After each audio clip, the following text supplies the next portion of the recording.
le Centre national des arts plastiques vous présente Collection sur écoute. Le podcast branché sur la création artistique d'aujourd'hui et de demain. Premier épisode, Florence Chevalier. Toucher terre, Sud.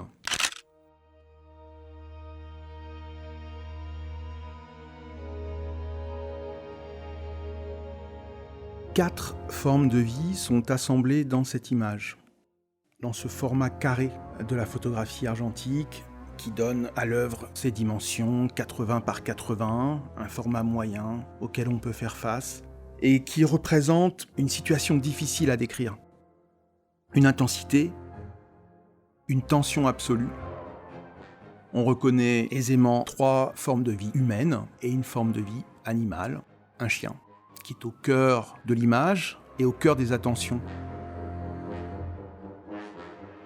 L'image est très cadrée. La composition se concentre sur cette scène, coupe même dans les corps pour construire l'image dans cette tension-là, de direction des corps vers l'animal.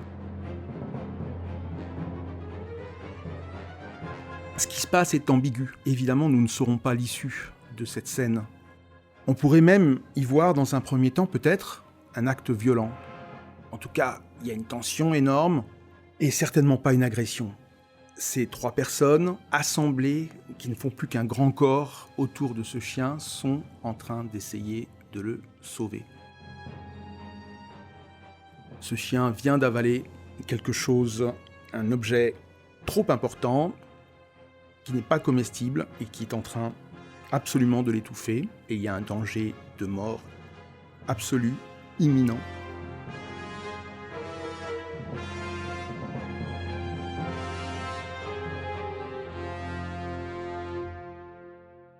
C'est une photographie de Florence Chevalier, qui date de 2012, qui se situe dans un moment très particulier de son œuvre.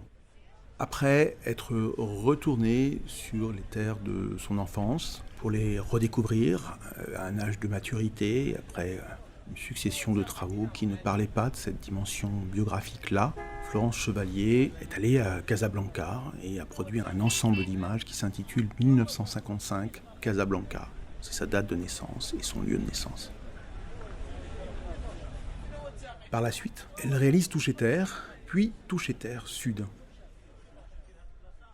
Ce Sud, il est entre parenthèses, et c'est l'idée d'explorer les Suds sans situer forcément le travail dans ce Maroc natal qu'elle est allée reconnaître, redécouvrir auparavant. Cette image, donc, n'est pas située au-delà de cette dimension du Sud du monde, du Sud de l'Europe, du Sud de la France, où elle vit aujourd'hui.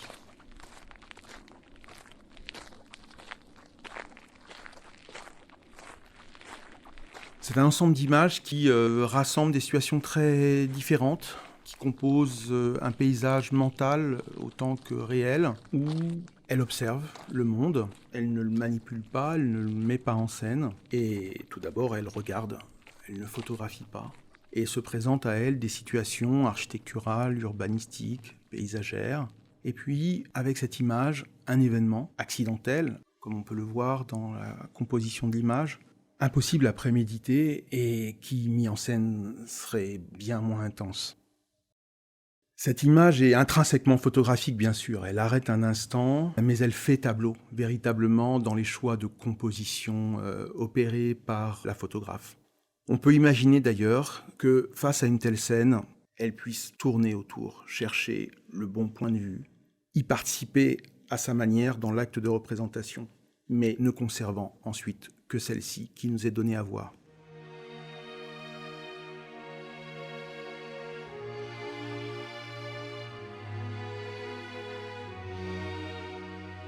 Il y a une dimension quasi picturale dans cette image photographique, et on pourrait y voir des échos de Judith décapitant Holoferne d'Artemisia Gentileschi, 1612, la version qui est conservée aux offices à Florence. Une image baroque faite par Artemisia qui montre un acte violent. Très différent sans doute, mais il y a des échos de configuration des corps, de rassemblement des corps dans l'image à la surface du tableau, et dans les liens complexes qui s'instaurent entre les corps.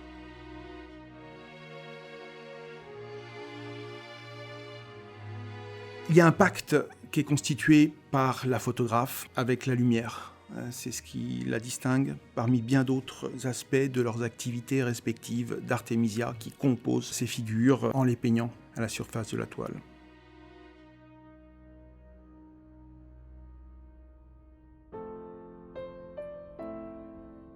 Ici, c'est la lumière qui volumétrise les corps, qui les révèle. C'est le cadrage, c'est le regard porté sur le réel à travers le viseur, c'est-à-dire sur un dépoli, réfléchissant l'image reflétée par un miroir et permettant cet acte de composition qui ferait une image, qui produit une image tableau. Et ce qui se dessine donc, c'est un réseau inextricable d'affinités. C'est véritablement un récit de complicité, de cohabitation entre des formes de vie qui habitent cette planète, mais bien plutôt une micro-histoire de socialité entre espèces. Comment habiter ensemble, comment cohabiter au sein d'un monde et au sein d'une histoire, le construire ensemble, se reconnaître, et en l'occurrence ici, prendre soin.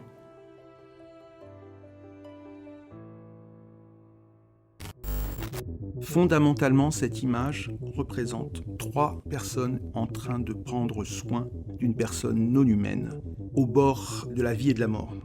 Donc fondamentalement, un acte d'amour. Collection sur écoute. Un podcast réalisé par Malo Malo pour le Centre national des arts plastiques. Texte et voix Pascal Boss, responsable des collections photographiques du CNAP.